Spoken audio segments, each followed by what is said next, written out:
하나님께서 우리 각 성도들을 사랑하시는 줄을 믿습니다. 주님의 사랑이 없으면, 주님의 은혜가 아니면 우리가 지금 이 시대를 살아갈 수가 없죠. 이 세상의 모든 권세는 성도를 지금 죽이려고 하고 있습니다. 성도의 생명을 빼앗으려고 그렇게 직접적으로 도전해 오고 있는 이 시대에, 우리가 아까 예배 전에 찰리 커크의 죽음에 대해서도 이야기를 나눴었습니다마는 찰리 커크만의 이야기가 아니에요. 그리고 손여보 목사님의 그 구속된 것도 그냥 구속이 아닙니다. 그분의 구속된 개인적인 어떤 사건이 아니라 지금 이 모든 사건들이 연이어서 발생하는 가운데 우리 지금 믿음의 성도들에게 주는 시그널들이 있다는 것이죠. 이 시그널들을 잘 분별하시고 여러분이 서 있어야 되는 신앙의 자리에 굳건하게 서 계시는 그런 여러분들의 삶이 되시기를 바랍니다. 이제는 그 교회를 다녀도 말입니다. 교회를 다녀도 예전에 다니시던 방식으로 그렇게 다니시면 안 됩니다. 이제는 정말 교회에 다니시는 그 체질을 바꾸셔야 되고, 그 교회에 나오시는 발걸음의 그 무게를 바꾸셔야 되고, 우리 그 신앙의 기본적인 패러다임을 바꿔야 됩니다. 우리가 예전에 교회에서 이렇게 신앙생활을 한다 그러면은 나름대로 이렇게 여러분들 나름대로의 그 교회에 대한 추억이 있으시죠? 교회에서 이럴 때 재미있었고 참 이럴 때 좋았고 그랬던 것들이 있잖아요. 저도 사실은 그런 게 있습니다. 저도 그래서 이렇게 그 담임 목회를 언젠가 나가게 되면 나 이것도 할 거야, 나 저것도 할 거야, 나 이것도 해봐야지, 나 저것도 해야지. 저 되게 욕심 많은 사람이에요. 그런 거 정말 많이 하고 싶었고, 정말 저도 막 놀 줄은 모르지만 그래도 그 노는 분위기는 좋아합니다. 그래서 이렇게 교회 이렇게 그 담임 목회를 하면 체육대회도 하고 소풍도 다니고 이런 거 하고 싶었어요. 근데 지금은 얼마 전에도 아내가 그랬어요. 아내가 이제 곧 가을이 되면 우리 소풍 갔으면 좋겠다. 우리 또 수원고등학교 가니까 거기서 우리 체육대 하면 어때? 막 이렇게 얘기하더라고요. 그래서 저도 혹했는데, 그런데 지금 우리가 체육대 할 때가 아니고 소풍 다닐 때가 아니고, 갈 수 있어요 물론. 우리가 뭐 체육대회 한다고 당장 잡아가거나 뭐 어떻게 되거나 뭐 심판을 받거나 그러지 않습니다. 소풍 가려면 갈 수도 있어요. 그러나 지금 이 시대는 그런 시대가 아니라고 하는 그런 무거운 마음을 좀 가지고 있고, 저는 그 민생지원금 그것도 안 썼어요. 아예 안 받았어요. 왜냐면 그런 얘기가 있더라고요. 민생지원금 어떻게 뭐 받든 안 받든 어차피 우리 애들이 다 세금으로 낼 거니까 받으나 안 받으나 다 똑같으니까 그냥 받아가지고 좋은 데 쓰자. 물론 그럴 수도 있어요. 네, 그럴 수도 있죠. 뭐 그렇게 하는 게 나쁜 거는 절대 아닙니다. 또 그렇게 해서 이렇게 좋은 데 쓰신 분들도 많이 계시더라고요. 또 교회 헌금도 하시고 어디 후원도 하시고 좋아요. 근데 저는 왜 안 받았냐면 그 돈 자체가 너무 싫은 거예요. 그냥 너무 싫고, 내가 그 돈 쓰나 안 쓰나 똑같다면 나는 그러면 그냥 이 돈 안 쓸래. 그냥 그랬던 거죠. 그러니까 지금 이 시대 가운데 우리가 신앙생활 할 때에 어떤 누군가가 우리의 어떤 그 신앙의 어떤 기준을 이렇게 세워줘 가지고 거기를 따라갈 것이 아니고, 정말 나 자신이 주님 앞에, 하나님 앞에 선 단독자로 서야 됩니다. 신앙의 양심, 하나님께서 우리에게 주신 자유의지가 있잖아요. 여러분, 신앙생활은, 믿음은 선택하는 겁니다. 내가 어떻게 하나님께서 막 강하게 막 힘으로 누르셔가지고 우리를 막 강요하시는 그런 거 아니에요. 오늘 그 얘기를 할 테지만, 하나님께서 우리에게 율법을 주시고 그 율법의 말씀대로 순종하라고 하신 것은 강요가 아니에요. 전적으로 우리의 선택입니다. 그거는 하나님께서 어떻게 관여하지 않으세요. 단지 그 기준을 우리에게 말씀해 주시고 좋은 길을 알려주세요. 내가 이 말씀을 줄 때 이 말씀에 순종해. 우리가 이번 주에 그 키타보의 말씀을 이렇게 보시면서도 신명기 28장 이렇게 보시면 되게 길잖아요. 그 긴 내용들의 내용 전체가 무엇입니까? 전반부에는 하나님의 말씀을 듣고 지켜 준행하면 복 받는다. 그 얘기가 조금 나옵니다. 조금 나오고, 그 뒤에 후반부에 이만큼은 뭘까요? 그 말씀대로 너희들이 듣고 지키고 순종하지 않으면 너희들 큰일 나. 이 말씀을 해주시는 거예요. 조금 여러분 그 말씀 보실 때 그런 생각 들지 않으세요? 이왕이면 하나님께서 복 받는 얘기 좀 많이 해주시고 벌 받는 얘기는 조금 해주시면 안 되나. 근데 왜 그렇게 하셨을까요? 왜 그렇게 하셨을까요? 우리가 우리의 본성이 하나님 말씀을 듣고 지키고 준행하는 것에 우리가 따라가지 않을 그럴 확률이 더 높기 때문이에요. 그런 마음을 우리가 가지고 있어요. 그래서 하나님께서 더 많은 말씀들로 경고하시고 가르치시는 것입니다. 우리가 지금 이 시대 가운데 정말 깨어 있어서 하나님을 선택하는 자들이 되어야 될 줄 믿습니다. 다른 사람 쳐다볼 때가 아니에요. 다른 사람은 어떻게 하나? 다른 사람의 열심은 어느 정도인가? 다른 사람은 지금 어떤 길로 가고 있나? 물론 우리가 함께 가야 될 줄 믿습니다. 함께 우리가 사는 자들이 돼야 되겠죠? 함께 이루어가는 그런 주님의 귀한 동역자들로 부르셨지만, 근데 우리가 이제 저번에 어제도 킹덤 컬처 베이직 우리가 2기를 했고, 지난번에도 우리가 킹덤 컬처 베이직 1기를 했지만, 우리가 공동체로 모였을 때 우리는 아메바 같은 단세포로 모였는 게 아니라 그랬잖아요. 우리는 각각의 세포막을 형성하고 있는 각 개인이 모인 겁니다.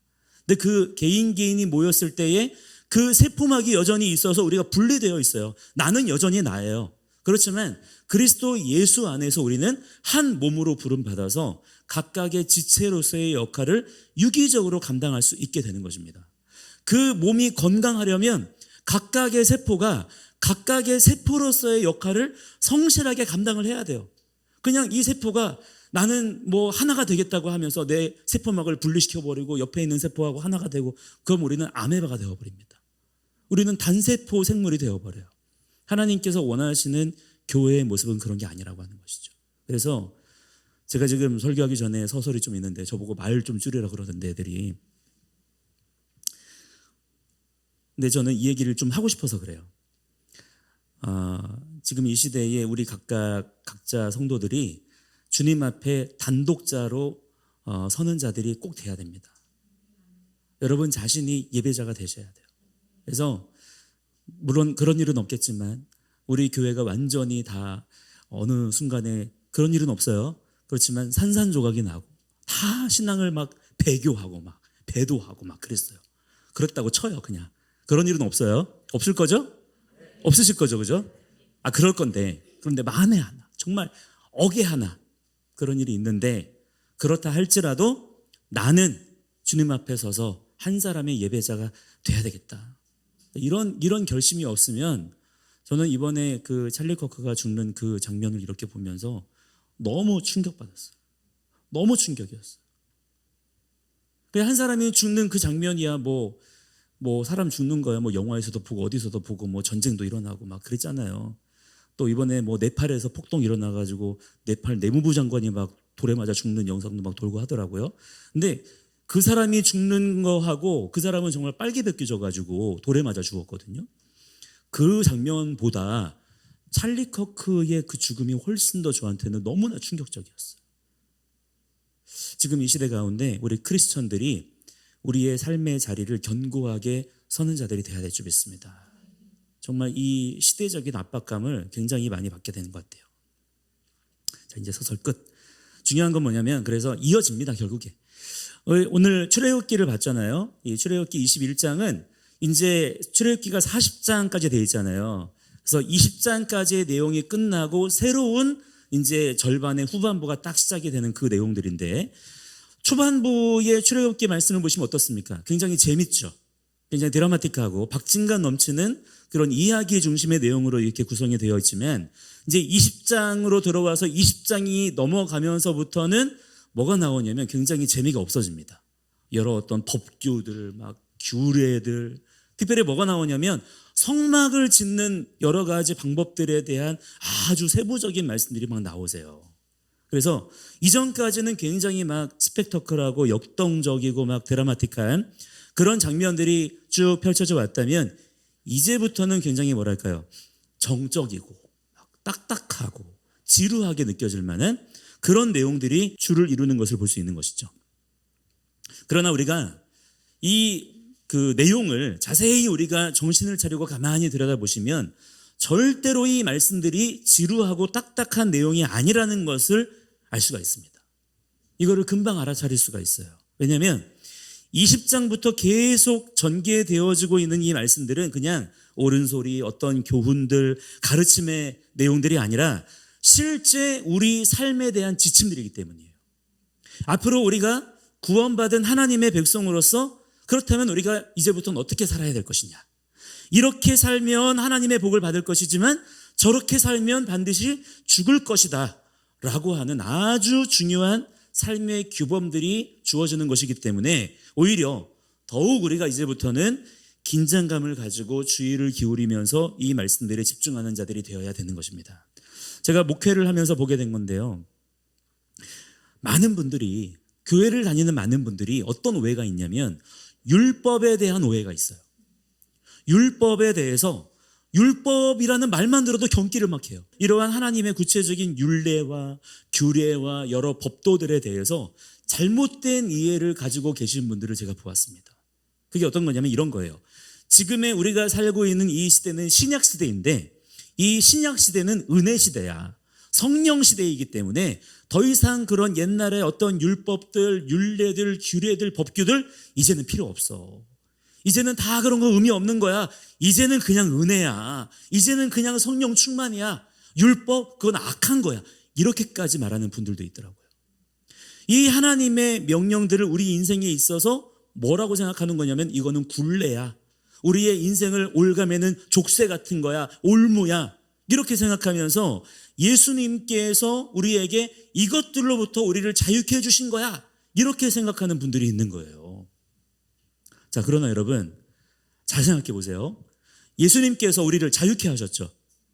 예수님께서 우리를 자유케 하신 것이 모든 율법으로부터 자유케 하신 것인가요?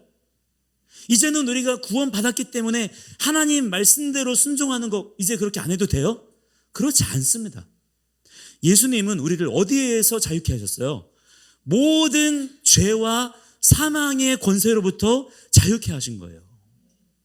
죄는 뭐냐면 하나님의 말씀대로 행하려 하지 않는 것입니다. 그게 죄예요.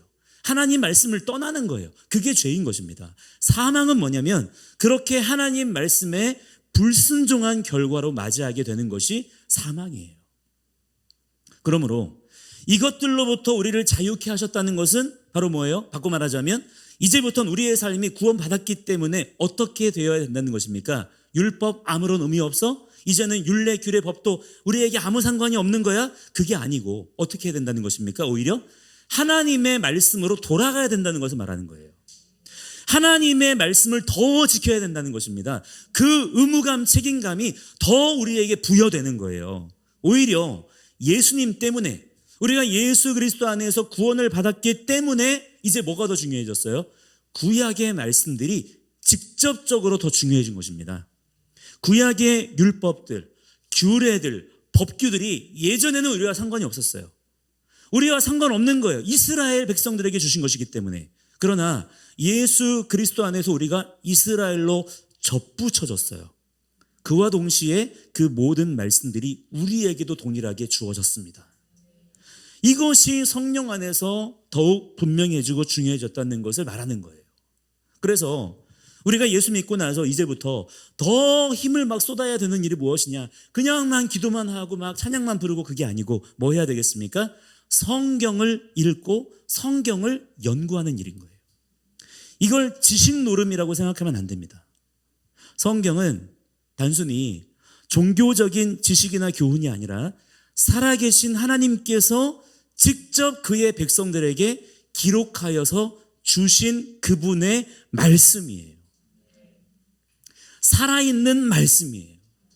그분의 음성이 기록되어져서 우리에게 주어진 것입니다. 그 언약의 말씀을 우리가 받은 거예요. 하나님의 말씀으로 인하여 감사할 줄 아는 자들이 되시기 바랍니다. 우리가 지금 이렇게 성경을 읽을 수 있다는 거, 그것도 우리가 사용하는 언어로 번역된 성경을 가지고 있다는 거, 여러분 이거 엄청난 겁니다. 이거는 특권이에요. 놀라운 특혜가 지금 우리에게 주어진 거예요. 이것을 우리가 감사함으로 받는 자들이 되어야 될 줄 믿습니다. 자, 이 하나님의 말씀은 언약의 말씀이기 때문에 모든 일들은 반드시 기록된 대로 진행이 되고 결말이 나게 될 것입니다. 따라서 우리는 더욱 마음을 쏟아서 뭐 해야 됩니까? 성경을 읽고 연구하고 암송하고 묵상하고 기도할 때도 어떻게 해요? 그냥 중언부언 내 생각 따라 기도하는 것이 아니라 하나님의 말씀대로 하나님 말씀 붙잡고 기도하고, 전도할 때에도 그냥 내가 생각할 때 이렇게 논리적으로 이 내용을 구성하면 사람들이 알아듣고 예수님을 믿겠지, 이게 아니에요. 우리가 전도할 때에 필요한 증거가 무엇입니까? 하나님의 기록된 말씀을 선포하는 것입니다. 개인적인 삶의 지침들도 주의 말씀을 내가 참고하는 것이 아니라, 하나님의 말씀을 참고서처럼 대하는 것이 아니라 하나님의 말씀을 내 인생의 교과서로 삼는 거예요. 그 말씀을 내 삶의 지침으로 세우는 자들이 되어야만 하는 것입니다. 그게 성도인 것이고요. 그게 신앙 생활이에요. 그런데 지금 우리의 삶 속에 이 부분에서 너무나 많은 타협이 일어나고 있다는 것이죠. 되도록 가능한 대로 법 없이 살려 합니다. 그게 인간의 본성이에요. 예수 믿고도 여전히 나의 구원, 나의 꿈, 나의 소망, 나의 야망, 나의 만족이 여전히 중심이에요. 그러다 보니 어떻습니까? 신앙이 자라지를 않아요. 예수 믿은 지 몇 년이 되었어도 아직도 갓난아기 신앙, 징징대고 땡깡 부리는 수준에 머물러 있는 분들이 여러분 한국 교회 안에 굉장히 많습니다. 여러분, 우리의 믿음은 성장해야만 돼요. 우리가 믿음이라고 하는 것을 정말로 진실되게 가지고 있다라고 한다면 그 믿음이 그냥 그 자리에 머물러 있으면 될까요? 안 될까요? 안 됩니다. 왜냐? 믿음은 살아있는 것이기 때문이에요. 살아있다라고 한다면 그 살아있는 믿음의 역사가 반드시 내 삶 가운데 나타나야 될 줄을 믿습니다. 여러분, 믿음이라고 하는 것은 어떤 긍정적인 느낌이 아니에요.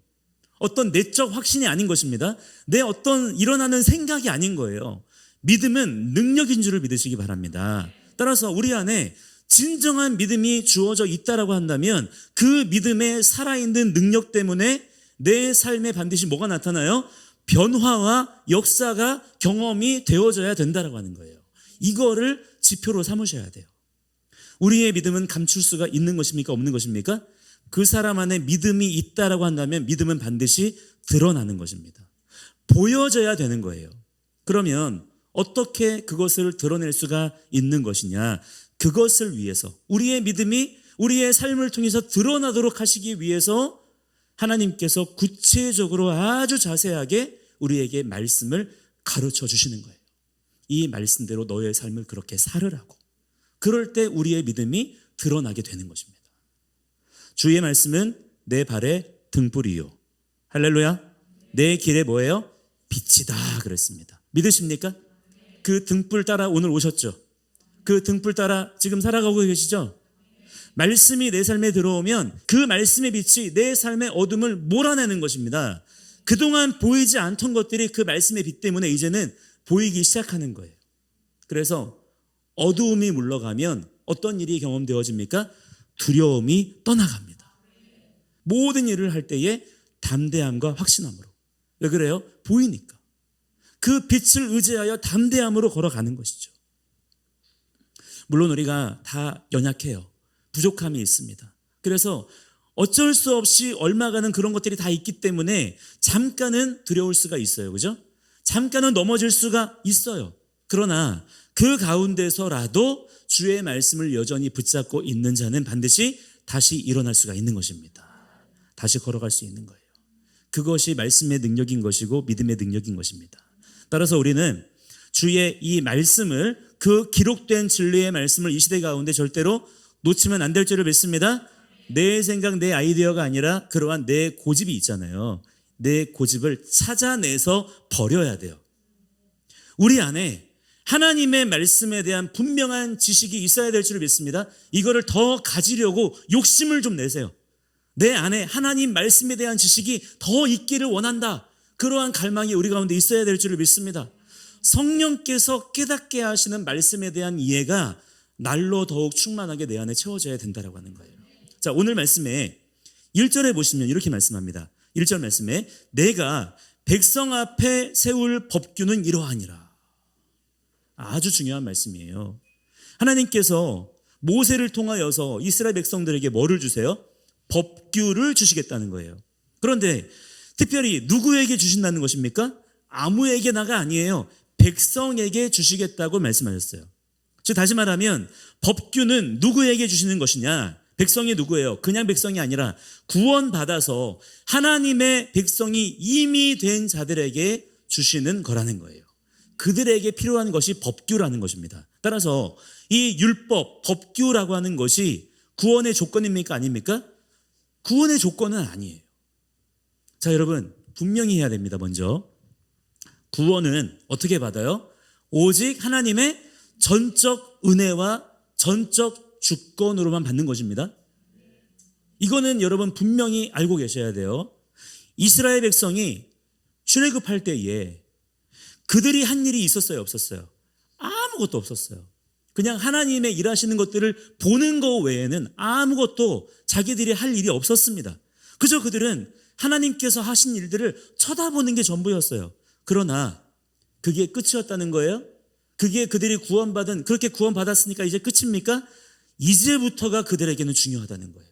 하나님의 백성으로 살면서 하나님께서 말씀해 주시는 이 법규들을 지키며 살아야 된다는 것입니다. 왜냐? 그래야 하나님의 백성으로 살 수 있기 때문에. 그렇게 법규를 지키며 살 수 있게 된 것이 바로 구원받은 진정한 자유인의 삶이기 때문이에요. 자, 율법의 본질은요, 우리를 막 어렵게 하고 망하게 하는 것이 아니라 구원받은 성도들을 더 거룩하게 하는 것입니다. 온전하게 하는 거예요. 우리 구원받은 성도들의 삶을 죄와 사망의 권세로부터 더 이상 해함을 받지 못하도록 보호해 주시는 울타리와 같은 역할을 하는 것이 하나님의 말씀의 법인 것입니다. 그런 의미에서 율법은 은혜로 구원받은 이스라엘 백성들에게 먼저 주어진 것이고 적용이 된 것이고요. 예수 그리스도 안에서 이스라엘로 접붙여진 지금의 우리에게도 그대로 적용이 되는 것이고, 그렇게 하나님은 오직 자기 백성들에게만 이 법을 주신다라고 하는 거예요. 자, 예를 들어서 우리는 지금 대한민국 국적을 가지고 있잖아요. 그렇기 때문에 대한민국 헌법과 그 아래에 있는 여러 하위법들을 지켜야 될 국민으로서의 의무와 책임이 있습니다. 그렇죠? 그러나 우리가 그렇게 법을 지켜야 되는 의무와 책임만 있나요? 아니잖아요. 그 법을 지켜야 되는 의무와 책임을 감당하면, 그렇게 대한민국 국민으로서의 삶을 살아가면 대한민국 국민으로서의 권리를 또한 주장할 수 있어요. 대한민국 국민으로서의 보호를 받게 되는 거예요. 불완전한 세상법으로도 그렇다면 완전하신 하나님의 법은 더더욱 그런 것입니다. 따라서 여러분, 하나님의 말씀을 우리가 내가 반드시 지켜야 될 법으로 이해하는 것은 결코 내 인생에 있어서 어떤 무거운 짐이거나 올무이거나 굴레가 아니라고 하는 거예요. 하나님의 말씀을 법으로 지키는 자는 그 법을 준수하는 그 삶을 통해서 내가 바로 하나님의 백성이라는 것을 모든 만민들에게 드러내고 증거하는 것입니다. 우리의 삶이 바로 이러한 증인의 삶이 되어야 될 줄 믿습니다. 그냥 전도지 좀 나눠주고 우리가 어떤 말을 몇 마디 한다고 해서 증인이 되는 게 아니에요. 실제 나의 삶이 하나님의 백성으로서의 삶으로 살아갈 때 우리가 증인의 삶으로 살아갈 수가 있다라고 하는 것입니다.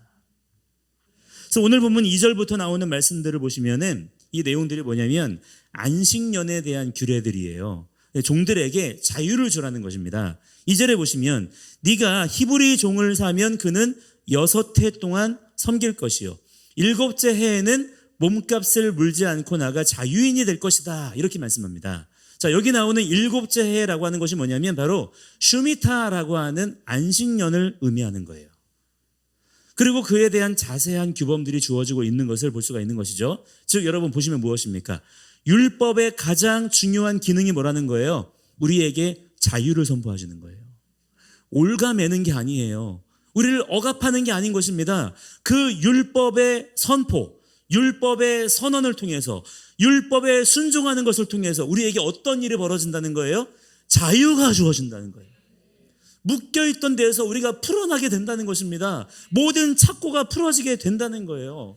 성경에 분명히 이렇게 우리에게 말씀해주고 있는데, 인본주의적인 인간의 악한 사상은 하나님의 말씀을 거짓 것으로 바꾸어서 하나님의 율법, 우리를 가두는 거야, 올가매는 거야, 우리를 억압하는 거야. 그래서 하나님 말씀대로 순종하는 삶을 못 살게 하는 거예요. 우리가 그러한 잘못된 거짓된 미혹에서 우리가 벗어나는 자들이 돼야 될 줄을 믿습니다. 그러니까 하나님께서 이스라엘 백성들에게 주신 율법도 핵심적인 그 기능이 뭐예요? 자유케 하시는 것이고, 예수 그리스도께서 우리에게 주시는 복음의 진리도 핵심 기능이 무엇입니까? 우리를 자유케 하는 거예요. 그러니까 여러분, 율법과 복음은 서로 분리된 것입니까? 서로 같은 거예요.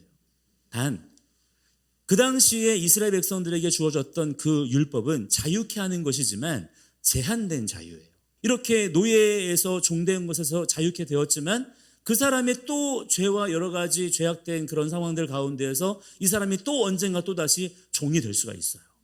그러니까 영원한 해방은 아닌 것입니다. 그러나 율법의 완성이신 예수 그리스도 안에서는 그 복음을 통하여서 우리에게 모든 완전한 자유가 우리에게 주어진 것을 우리가 믿는 자들이 되어야 될 줄 믿습니다.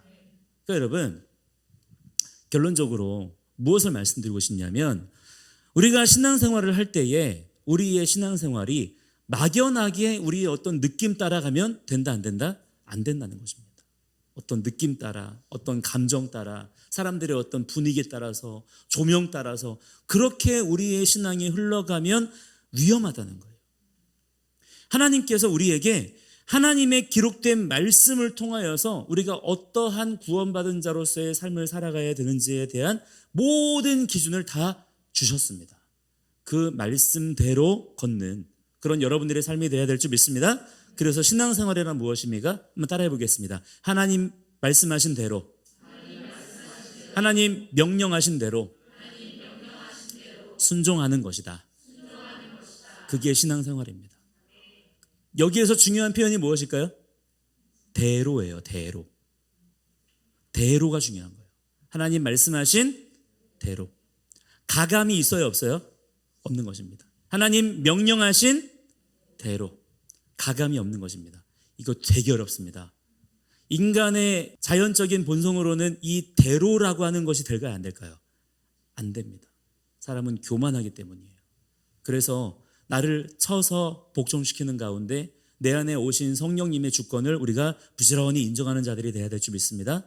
성령께서 우리를 도우심을 통해서 우리가 할 수 있게 된 것이 무엇이냐면 하나님 말씀하신 대로, 하나님 명령하신 대로 순종할 수 있게 하시는 분이 성령님이세요. 그 성령님의 역사가 여러분의 삶 가운데 더욱 놀랍게 일어나게 되시기를 주의 이름으로 간절히 축원합니다. 함께 이 시간에 같이 우리 기도하는 자들이 되기 원합니다.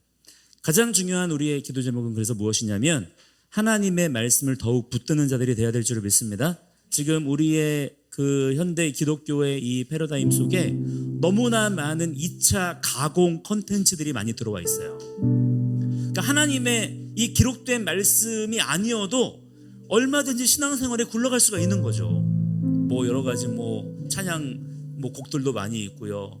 뭐 성경 공부 프로그램도 많이 있고요. 어떤 뭐 애니메이션도 있고요. 뭐 여러 가지 많은 콘텐츠도 있기 때문에 굳이 우리가 성경책을 들춰보지 않아도 얼마든지 교회에서 우리가 예배생활, 신앙생활, 뭐 교제 얼마든지 할 수 있습니다. 선교도 할 수 있고요. 전도도 할 수 있어요. 그래서 지금 이 시대의 교회 시스템이 그렇게 세워져 가는 그런 상황들을 보고 있지만 그와 동시에 무엇을 보고 있습니까? 말씀의 기근의 때를 경험하고 있다라고 하는 거예요. 이것이 먼저 우리의 삶 가운데 회복이 되어져야 될 줄 믿습니다. 터진 웅덩이를 파는 것이 아니라 하나님의 진리의 생수가 우리의 삶 가운데 흘러 넘치게 하여 주시옵소서. 함께 이 시간에 간절히 기도할 때에 그래서 먼저는 우리입니다.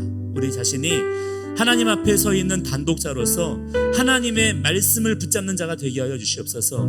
하나님께서 말씀하신 대로, 하나님께서 명령하신 대로, 하나님께서 백성들에게 주신 그 법규대로 순종하는 나의 삶이 회복되게 하여 주시옵소서. 연약하고 부족하오니 성령님 지혜와 능력 더욱 허락하여 주시옵소서. 간절한 마음으로 나의 삶을 주님께 올려드리며 우리 주여 부르고 함께 기도하겠습니다.